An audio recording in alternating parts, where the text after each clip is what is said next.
He was listening to a show on CBC radio, and then he kind of popped out and said to me, "Helena, I want a green burial."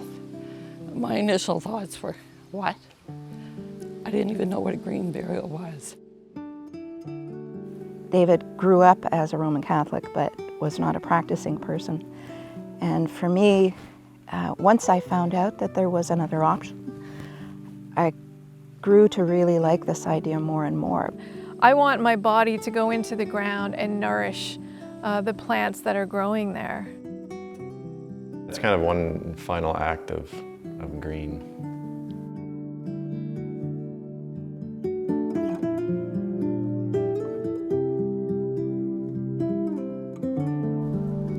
Hello, I'm Tom Murphy. Welcome to Land and Sea. Cemeteries are part of the traditional landscape of the Maritimes. For generations of families, they form the touchstones of community. Now, some people are beginning to rethink their ideas about cemeteries, especially in terms of creating a new sense of legacy about the natural world around us. Here in Burlington, in Nova Scotia's Annapolis Valley, Brian Hurdle's family has been involved with the cemetery for generations.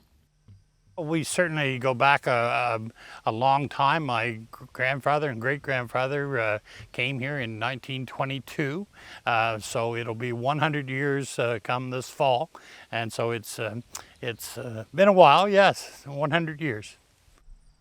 Death and taxes, as we say, is two topics that we ignore. People really don't want to talk about wills. People don't want to talk about death, and they don't want. And my grandmother, bless her soul, told me you needed to learn about death to know about life. We have two vehicles you can use. You can use the traditional burial here in Burlington, or you can use the green burial philosophy. So we've got an option and a vehicle for both individuals that choose one or the other. The long-established Burlington Community Cemetery has a new section made especially for people who want to be buried in harmony with nature. We have room for expansion within our cemetery. We have room for green burial expansion, and we've allowed a piece of that to be green burial, and the remaining part of that not being used, we allow a farmer to graze his sheep and horses and lambs, ponies over there, and so people seem to really enjoy that piece of tranquility when burying their loved ones, that it's right there alongside of the green burial, that, you know, where else do you have a pony and a sheep as an audience? So it's pretty nice. My name is Pat Kemp, and I'm the treasurer of the Burlington Cemetery Society. So I was one of the first people to along with Brian Hurdle, who's on the committee as well, we both purchased the right to be buried in the green burial. So, well, we had to support our own project. When the opportunity came to purchase this pasture adjacent to our traditional cemetery, and I had, for some reason, been reading about it or came across the idea of a green burial, and I thought, that would be, for me, really important, just giving the lifestyle that I've chosen. And I didn't want to, you know, get involved with cremation or a lot of chemicals or a lot of money tied up in that. So I thought that would be a nice thing to have. So it was so kind of personal for me. In many maritime communities, people are hesitant to make changes in the way things have always been done. I think a lot of people don't really understand it. They think that there's more to it than there is. There's that, but I also think they maybe are a little hesitant to break tradition and let down their loved one and how it's always been done, just continue doing it that way.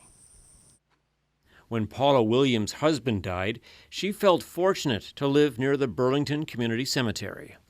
To be honest, David wasn't really, he didn't care about it as much as I did.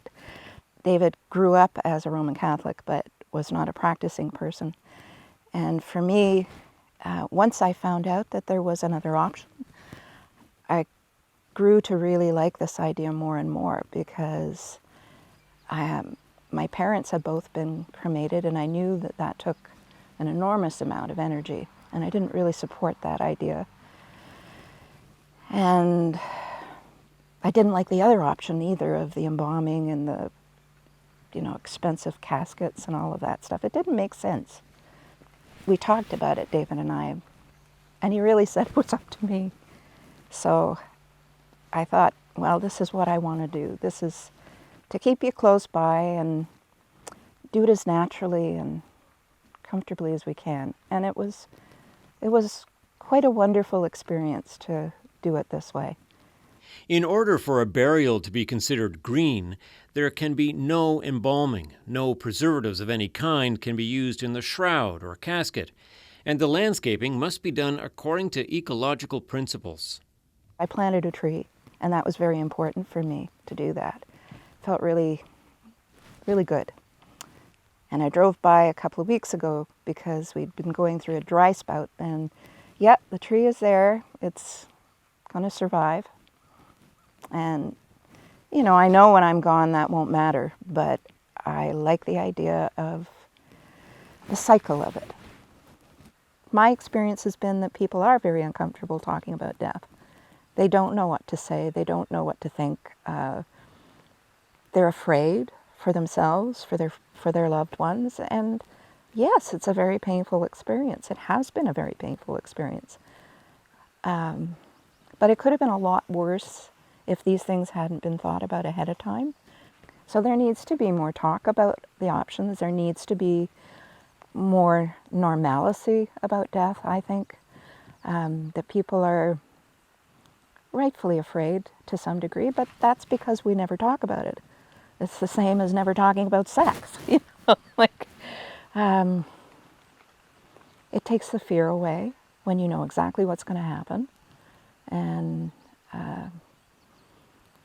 it doesn't take the grieving away, of course, but like I said, I truly believe my experience could have been a lot worse had I not been this organized, had we not known what we were going to do. North Mountain resident Peter Hicklinson and his wife Joyce also bought into the community cemetery. There's one quote that I always recall from the astrophysicist Carl Sagan, who said, we are stardust. Essentially, we are made of the stars, and I think basically I want to return to that. I want to essentially return to the universe, but do something to sustain the cycle of life while we do that. So green burial does all that. Despite some resistance to change, the concept of green burial is gradually spreading through different maritime communities.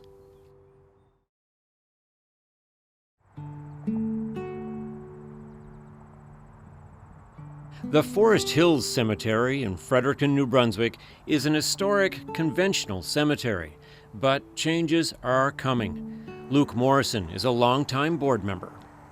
Well, the cemetery was founded in 1876 by a group of citizens who set it up as a non-denominational cemetery for use of people living in the area, and it's been used as that ever since. The cemetery is about, I would say, about half or a little over half full there now, so we still have a amount of acreage there available for further development and opening up of the cemetery. We did our research there on what is required to be green or to do green burials. There's Green Burial Council of Canada and the Green Burial Council in the US have very good websites to give you all sorts of information on the subject, so there's no lack of information on the website. And they also have standards for green burials. And green burials, of course, is a broad topic. It ranges from doing sort of natural burials in with other traditional burials, and it goes up to taking a full site that's in a natural habitat and doing burials within that and trying not to disturb that habitat. So there's quite a range of green burial sites or ways to do green burials. Many people are already curious about the possibility of a green burial, and Luke thinks this interest is only going to increase. Oh, I just think that that's the way a lot of the people in society are going. I think that they are looking at ways that they can have a less of an impact on the environment. We see it coming. We certainly had inquiries about it, and now it's just going to, I think, be a bit of time before it catches on and starts becoming a more frequent request. In southwestern New Brunswick, Maria Recchia is putting together a group of people who will work towards the creation of a green burial cemetery. I'm definitely an advocate for green burial. I became interested in the concept when my dad passed away in 2014. And, you know, I've always lived my life really close to nature. And when my dad passed away, it was the first time I really had a view of what happens after someone dies. And I found that it wasn't really in keeping with the way I've lived my life, really close to nature. And I wanted to know what are the options for someone like me who wants a natural process right through to the end. I mean, I think this is full circle living, right? So if you're someone like me and my husband and a lot of my friends where we're very connected to the land where we're living, we're growing food here, we're raising animals here, we're trying to do it in such a way where we don't harm the environment, if anything, we improve it, and really being part of the ecological process. So to separate death, which is an inevitable and an important part of life, to separate that out and experience that differently in a more maybe consumerist or mainstream way just doesn't sit well with me, right? I want my body to go into the ground and nourish the plants that are growing there. That would make me feel like my life makes sense in this circle that that nature provides us. So, yeah. Coming up, some families will want a rock to have their names on. Some other families will say, no, I don't want any rock. That's all I want is a tree. There's Mrs. Robertson's up there, her grave. She got the green pippers on it, and she got other flowers on it, which is absolutely beautiful.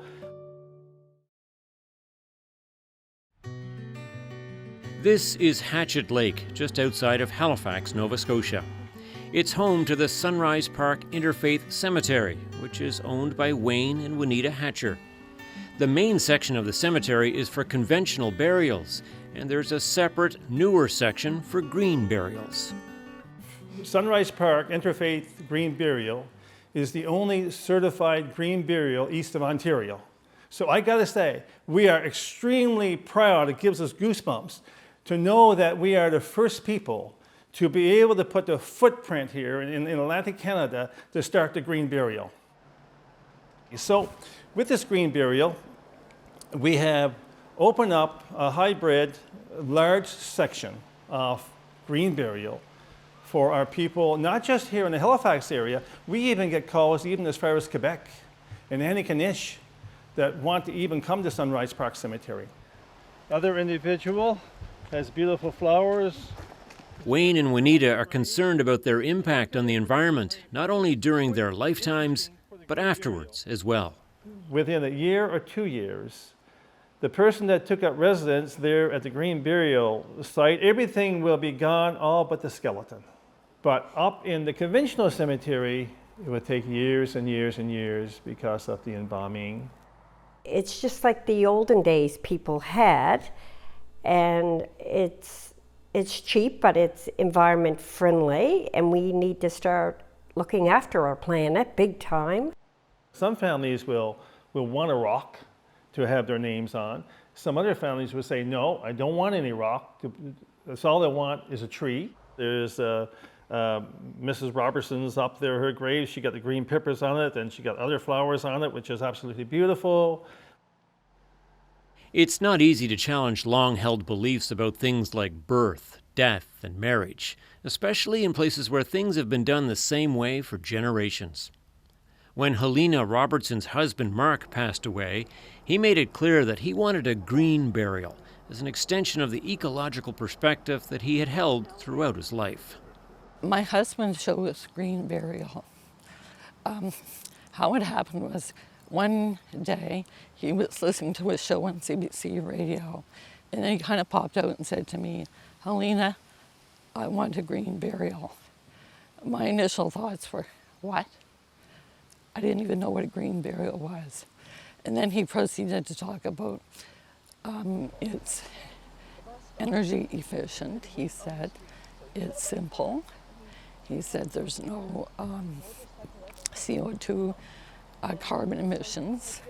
Now I'm half listening to him because one of the things I'm thinking about is I'm trying to keep this man alive.